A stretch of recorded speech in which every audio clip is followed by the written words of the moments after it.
Bonjour à toutes et à tous et bienvenue dans cette vidéo de calcul du tâche 2 consacrée à la proportionnalité simple, aussi appelée produit en croix. Donc c'est le premier cas de proportionnalité que vous pouvez avoir dans votre test de logique. C'est la raison pour laquelle il faut le maîtriser sur le bout des doigts.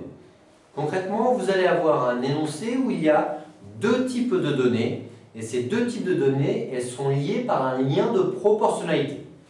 Donc là, en l'occurrence, les deux types de données, il faudra les mettre dans la même colonne. Par exemple, ça peut être des heures, donc A, heure, C, heure.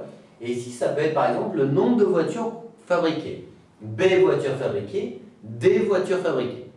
Et il y a en fait un lien de proportionnalité, c'est-à-dire si j'ai 3 fois plus de temps, je ferai donc 3 fois plus de voitures. C'est la raison pour laquelle on peut faire ce qu'on appelle ce fameux produit en croix, et en conclure que A fois D est égal à B fois C.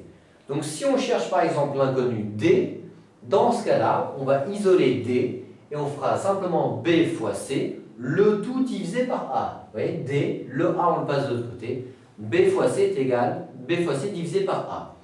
Donc ce petit tableau-là qui permet d'appliquer les règles de proportionnalité simple, on va justement s'entraîner sur un exercice concret. Vous avez l'exercice qui s'affiche en bas de votre vidéo et on va le lire ensemble. Jean a lu les 60 premières pages de son livre. Donc on fait un tableau et on écrit du coup 60 pages. En 2 heures, autre unité, autre type de données, on le met du coup à côté. Autre colonne. S'il reste 150 pages à lire, donc il vous reste 150 pages à lire, et que Jean lit à la même vitesse, bien entendu, combien de temps mettra-t-il pour finir son livre? L'inconnu que l'on cherche, c'est D. Du coup, comme je vous ai dit, on va faire D, qui est ici l'inconnu, est égal à produit en croix, B fois C, 150 fois 2, le tout divisé par A. Vous voyez, 150 fois 2, le tout divisé par A, c'est-à-dire divisé par 60.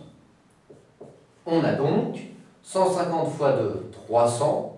300 divisé par 60, c'est comme 30 divisé par 6, 5. Ainsi, on peut en conclure qu'il mettra 5 heures pour finir son livre. Faites attention, si jamais la question avait été combien de temps met-il pour lire son livre, on aurait dû faire 5 heures plus les 2 heures initiales. Faites attention à ce petit piège. Autre remarque aussi que je tiens à vous dire, c'est qu'il faut que les unités soient identiques par type d'information. Vous ne pouvez pas avoir des heures et des minutes ici. C'est soit que des heures, soit que des minutes. Pareil pour les mètres et les kilomètres. Donc j'espère que cette vidéo vous aura été utile. Je vous souhaite bon courage pour la fin de votre préparation. À très bientôt.